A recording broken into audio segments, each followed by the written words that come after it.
It's a little after 6 on the 8th of November, 2025. A clip put up by Sharon Rondeau of the Post and Email.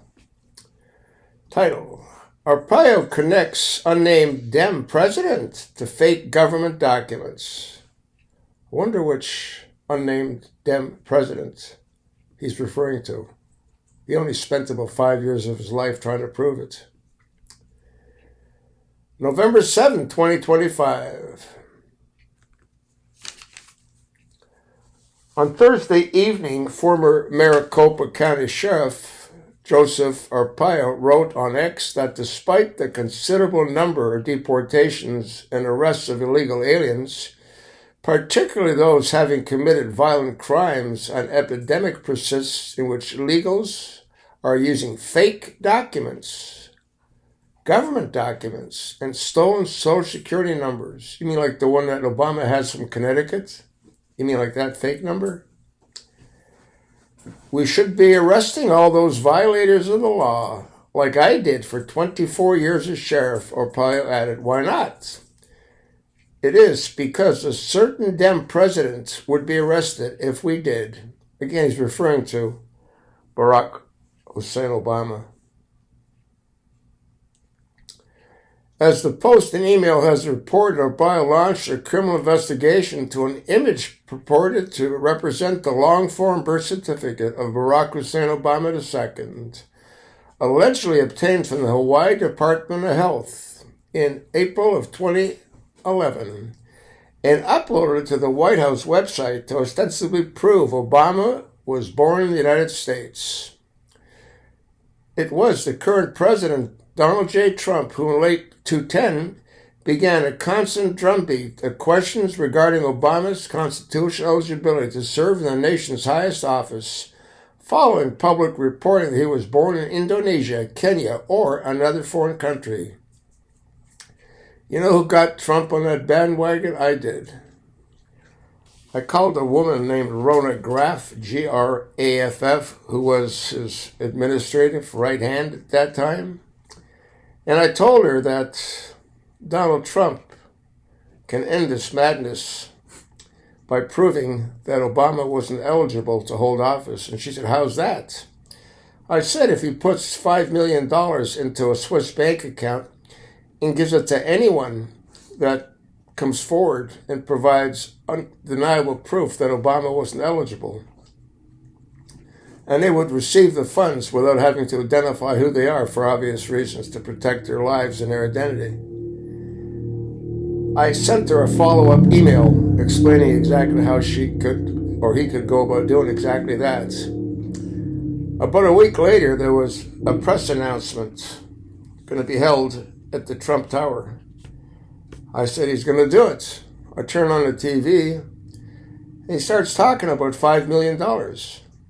But what he does is he offers it to Obama, to a charity of Obama's choice, if he provides his Occidental and Harvard application documents.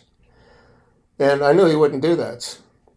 And I called Rona. I said, Rona, he used my idea to grandstand. And she didn't respond back.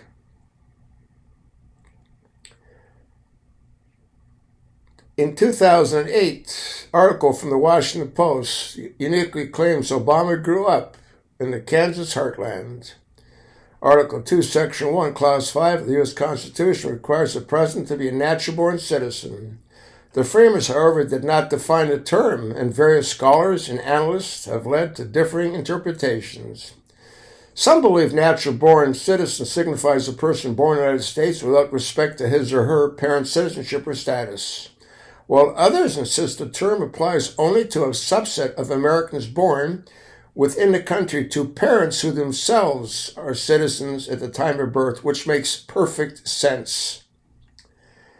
Though the probe did not focus on Obama's birthplace, Arpaio has had many occasions claimed Obama ascended to the White House via document fraud and forgery.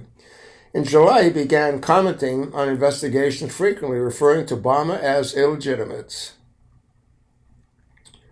Former detective and former private investigator Mike Zulu served as Arpaio's lead investigator and, along with a team of attorneys and former law enforcement officers, determined early on that the birth certificate image is a computer-generated forgery. Zulu would later report that the forgery was manufactured from at least one genuine Hawaiian birth certificate and posted with the intent to deceive. Obama's origins outside of the country, Zulu claimed, are an open secret in the nation's capital. You know what's interesting is that Arpaio never clued in on the simple fact that if Barack Obama Sr. was in fact his sperm donor, which I don't believe he was, I believe Frank Marshall Davis knocked up his whore mother, Ann Dunham.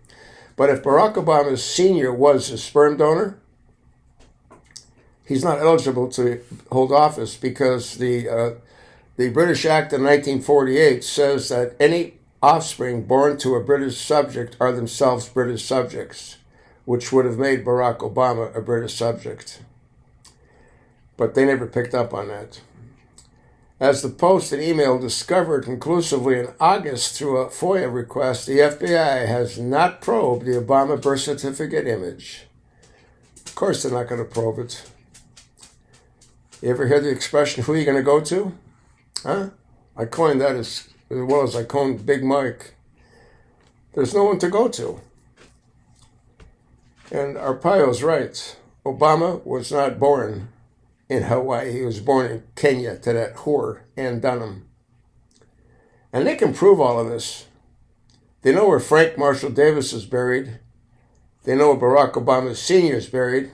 They can exhume their graves, do a DNA, and I'll guarantee you it'll match up with Barack Obama. That'll be Frankie's, not Obama Sr. I'll attach the link. Look at it. Let me know what you think. You sure as hell know what I think, and you're with Sheriff Joe, and you know what most of us with a half a brain think, don't you?